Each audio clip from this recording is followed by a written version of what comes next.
আসসালামু আলাইকুম গাইস। আজ দেখাচ্ছি নতুন পদ্ধতিতে গরুর মাংস সাদা কোরমা। এখানে যতগুলো তরকারি দেখছেন খুবই সুস্বাদের তরকারি। পোলাও,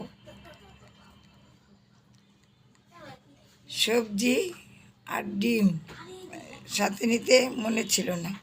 নিজ হাতে দই পেতেছি শর্টকাটে, কীভাবে দেখে নেবেন। আমার নাতিনেরা খাচ্ছে।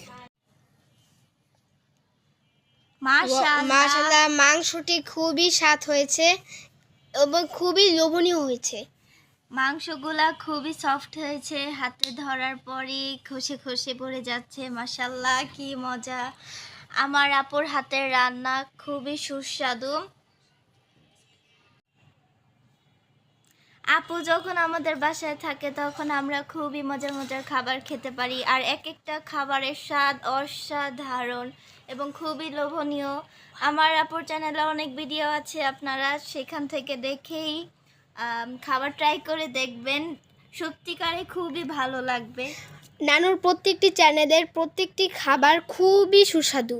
এখন আপনারা যদি এইসব ভিডিও দেখে বানান তাহলে আপনাদের আত্মীয় স্বজন খেলে খুবই খুশি হবে।